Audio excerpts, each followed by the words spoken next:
I want us to pray before we close. Jacob was a man who suffered. He started wrongly, just like the playlet. He collected the birthright of Esau. He became number one. As if that was not enough, the mother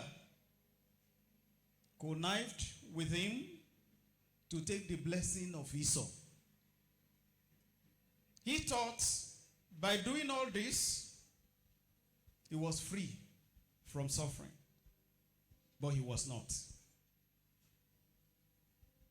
He got to where he ran to. He paid for a wife. He didn't get the wife. He had to pay for another wife.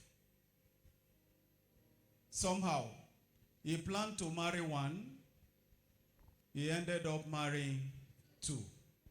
Not just two. The first one gave the maid, making three, right? The second one also gave maid, making four. The plan of Jacob's life was to marry one, but he derailed by his activities. He entered into trouble. Not only that, he was working for the father-in-law, sleeping in the father-in-law's house. Someone who married and you are sleeping in your father-in-law's house and you are using your mother-in-law's wrapper to cover your body. Your own has finished. That was the case of Jacob. He suffered. He was not being paid well. Let me put it that way. Because he said, these 10 times you have increased my wages. But nothing changed. That is why wages will not take us far. Do something. Or something happened. God gave Jacob a revelation. And that changed the story.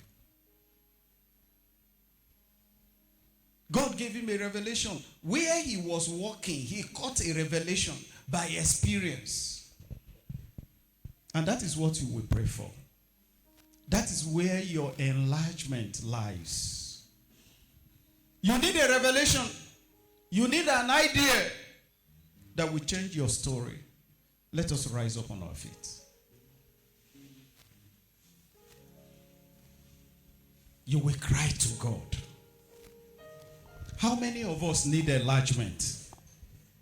Truly, if you need enlargement, you will pray. But if you don't need, no problem. I want us to say, my Father, my Father. That revelation I need, that idea I need for enlargement, release unto me this week.